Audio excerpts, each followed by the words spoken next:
Hey there folks, Uncle Troy here. Today we're talking about the Samsung HMX-F80 camera, which we're recording this with. And we're going to answer a few more questions. One of the questions I keep getting is, how do I use this as camera as a USB web camera?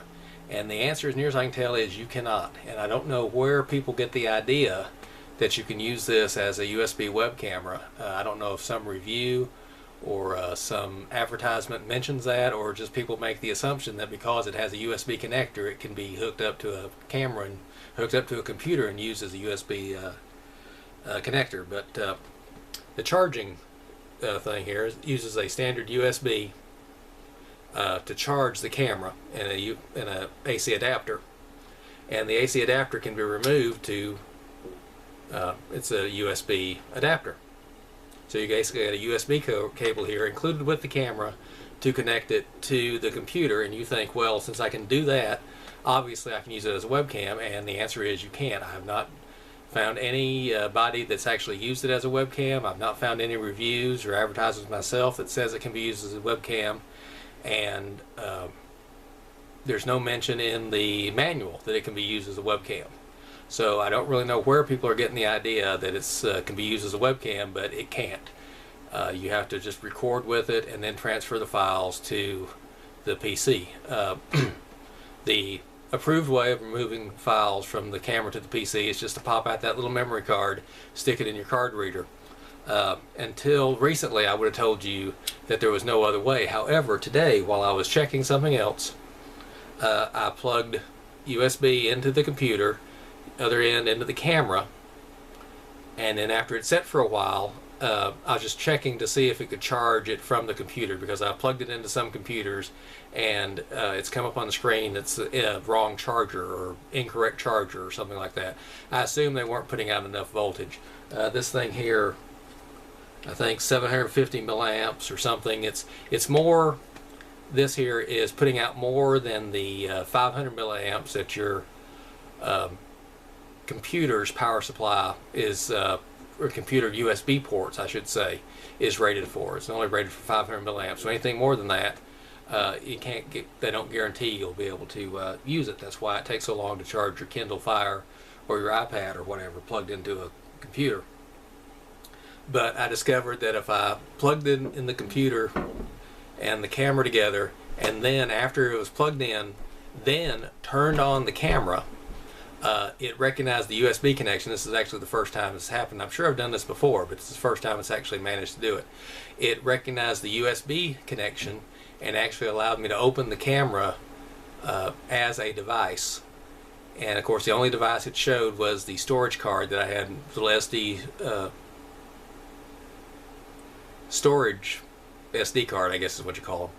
Little storage card plugged in, but it allowed me to access files from the storage card through the USB connection. And like I said, that's the first time I actually managed to get that to work. So until today I would have said you cannot access files unless you unplug that little memory card, plug it into your computer. But now I've determined you can use it with the computer if you plug it in and then turn on the camera. The screen actually pops up, says USB connected, allows you to move files back and forth. So keep that in mind. Another thing, a question I still get, even though I've covered it in previous videos, is that the pause when you get to the 20-minute mark. How do you record more than 20 minutes at a time? And the answer is, well, it's going to record more than 20 minutes at a time. It's just when the file reaches 20 minutes, the camera closes that file, opens up a new file, and that process takes a few seconds for it to finish saving the old file before it loads up the new file. So you're going to lose a few seconds. So if you're going to record something more than 20 minutes long, you need to find a different camera, because there's no way that you can turn that off, as near as I can tell. Even though there's nothing in the MP4 file specification that or the H.264 compression scheme that limits how big a file can be, and I've created files much bigger than 1.8 gigabytes, which the camera manual mentions as a limit. There's no inherent reason why it should be limited to 20 minutes except some technological problem with the camera. I think the camera internally probably only has about 2 gigabytes of memory, and so it does some kind of internal buffering. I think this is just guessing, mind you, and that internal buffer is about 1.8 gigabytes big, or 2 gigabytes, and that's about enough room for about 20 minutes of video. So I think that's why you have the problem there, that you can only get 20. It'll only record for 20 minutes at a time, and then it will stop, close that file, open up a new file, and of course you lose a few seconds during the transition. So as far as I know, there's no way to fix that. I'm not aware of any firmware updates or any software updates to the camera since it came out. The camera, by the way, has been out for a while now. I spent $200 on this thing when it was brand spanking new. It just come out. I am told by people that claim to have seen it that you can get it as cheap as $50 online now. So it's still a good camera in spite of the problems. I mean, the only problems it has that I really care about, I guess, is the 20-minute time limit, although I very rarely record anything longer than 20 minutes.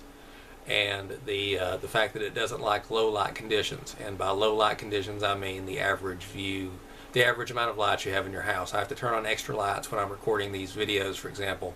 Otherwise the camera, which is an automatic, thinks it's in night mode and tries to adjust the color and contrast by itself, because it thinks it's recording at night when actually it's recording in a well-lit modern home. And so I have to end up turning on extra lights. Now, and in very bright sunlight, full sunlight, you might get a little color fade, a little blowout. Things are a little too bright, a little too white. So it works best in filtered sunlight. Comfortable day, few clouds in the sky, a little shade from a nearby tree. That's where the camera does its best. When you get indoors, it immediately thinks you've gone to night mode.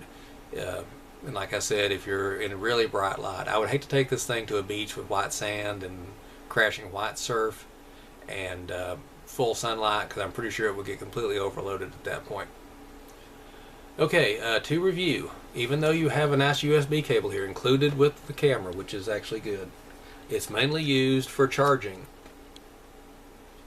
You cannot use it to turn this camera into a USB webcam. Again, I don't know why people ask me that. If you've seen somebody that claims that you can do that, somebody that says they recorded the video that way, or you've seen a review or an advertisement that says that, please send me a link so that I can check that out myself, because I've seen nothing like that in the manual. Nothing like that pops up as an option when you plug it into your computer. I just don't know where the idea came from, and I'd like to check that out. Secondly, you can use this to transfer files directly from the camera to your computer.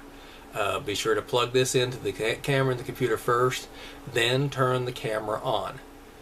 I think it hasn't worked in the past because I just never turned the camera on. I just plugged it in, and it said something about not being the proper charger, and I gave up at that point. I never actually tried turning the camera on while it was hooked to the computer. If I did, it didn't work at the time. But it did work today when I tried it. That's Windows 7. It just immediately popped up, and I was able to access the memory card installed in the camera as a USB storage device. So you don't have to pop the memory card out to pop it into the computer to read it now. You can just hook it directly up.